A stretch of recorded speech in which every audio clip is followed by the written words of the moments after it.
Donc on s'intéresse dans cette vidéo à l'exercice numéro 411, donc c'est encore un Minpong, donc 2018, qui est pour un Minpong quand même relativement accessible. Donc dans cet exercice, on s'intéresse à la situation où une secrétaire appelle N clients. Chaque client va répondre avec une probabilité P, donc indépendamment des autres. Et on note X, la variable qui compte le nombre de clients ayant répondu lors de cet appel. Donc première question, on demande la loi de X. Donc quand on regarde, on vous dit que les clients répondent indépendamment les uns des autres, avec la même probabilité de répondre.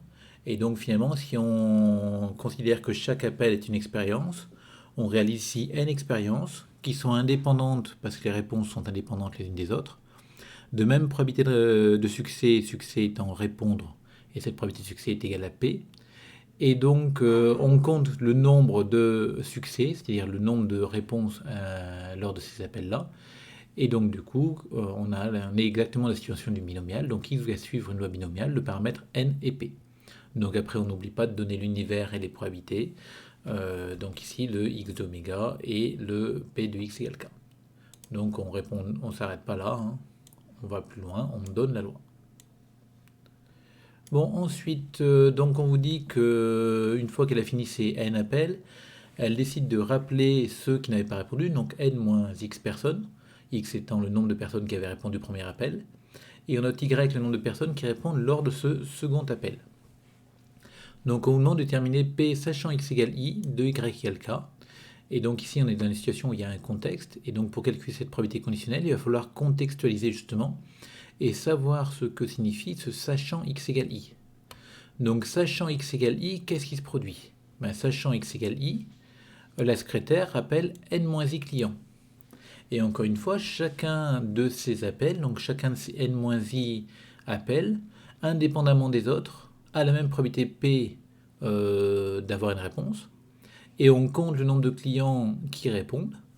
Donc du coup, sachant x égale i, on est encore une fois dans le cadre d'une loi binomiale, et on va pouvoir dire que sachant x égale i, y suit une loi binomiale de paramètres n-i et p.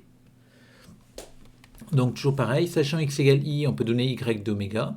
Donc si vous préférez, vous pouvez écrire ici encore une fois y de x égale i. Donc remplacer ce oméga par x égale i. Sachant que si on écrit x égale i ici, en fait x égale i, ça va représenter l'ensemble des expériences pour lequel l'événement x égale i est réalisé. Et donc on obtiendra la même chose. Et donc après on donne toujours les probabilités. La probabilité sachant x égale i de y égale k est égale à ça, pour tout k dans 0 n-i. Et si k est en dehors de 0 n-i, la probabilité sachant x égale i de y égale k est égale à 0. Donc pour tout k plus grand que n-i notamment. Bon, ensuite on s'intéresse à z égale x plus y. La variable L, z suit-elle une loi binomiale? Alors ici il y a deux manières de faire.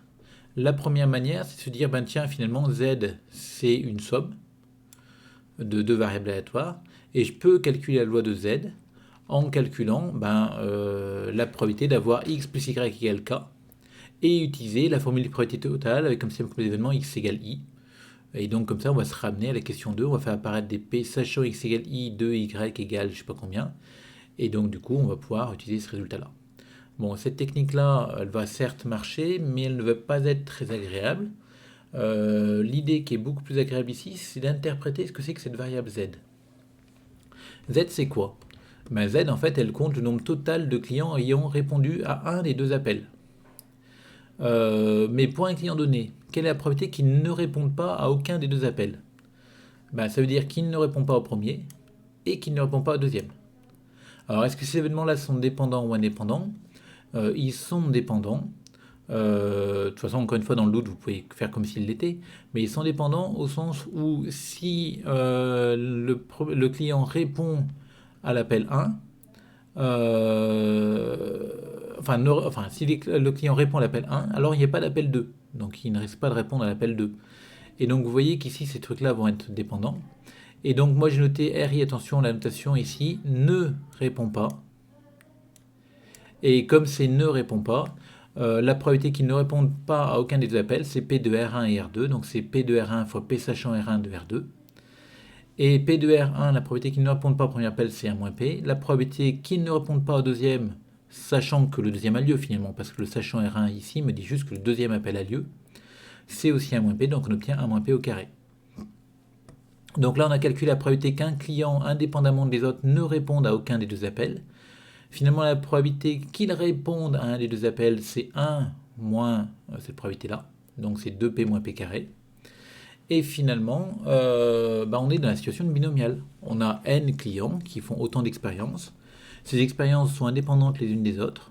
La probabilité d'un succès, c'est-à-dire qu'ils répondent pour chaque client, c'est 2p moins p carré. Et on compte le nombre de réponses, enfin de clients ayant répondu. Et donc on va avoir une loi binomiale, le paramètre n est 2p moins p carré.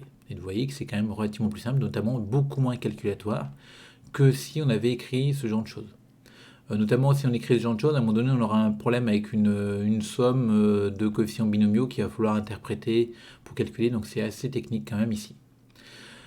Une petite remarque sur une question qui n'est pas posée ici. On aurait pu vous demander de calculer la covariance de x et de y. Donc pour calculer cette covariance-là, il y a une technique aussi qui peut être intéressante, c'est de se dire, tiens, où est-ce qu'on peut la trouver la covariance de x et de y? Dans cette formule-là.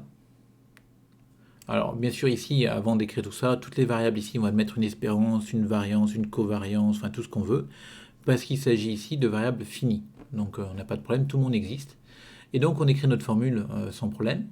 Et vous voyez que la covariance, si on l'isole, on va obtenir que c'est la variance de x plus y moins la variance de x moins la variance de y sur 2.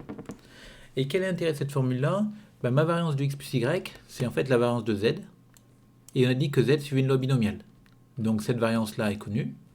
La variance de x, on a dit aussi que c'était une loi binomiale de paramètres n et p, donc elle est connue. Et il ne reste plus que la variance de y. Et cette variance-là, on peut calculer la valeur de cette variance en remarquant que y va suivre aussi une loi binomiale de paramètres n et 1 moins p fois p. Parce qu'encore une fois, reprenons un petit peu ce qu'on a fait là. Et posez-vous la question, donc y c'est quoi? Ça compte le nombre total de clients ayant répondu au deuxième, mais pas au premier. Et finalement, quelle est la probabilité qu'ils ne répondent au deuxième, mais pas au premier? C'est P de R1 inter R2 bar. Et on va obtenir ici que ça fait P fois 1 moins P. Et comme les clients sont indépendants les uns des autres, qu'on compte le nombre de succès, etc., on va obtenir que Y suit une loi binomiale de paramètres N et 1 moins P fois P. Donc finalement, ces valeurs-là, celle-ci, celle-ci et celle-ci sont connues. Et vous voyez qu'on va pouvoir calculer la covariance facilement, beaucoup plus facilement en tout cas que si on avait utilisé le calcul passant par E de XY, etc. etc.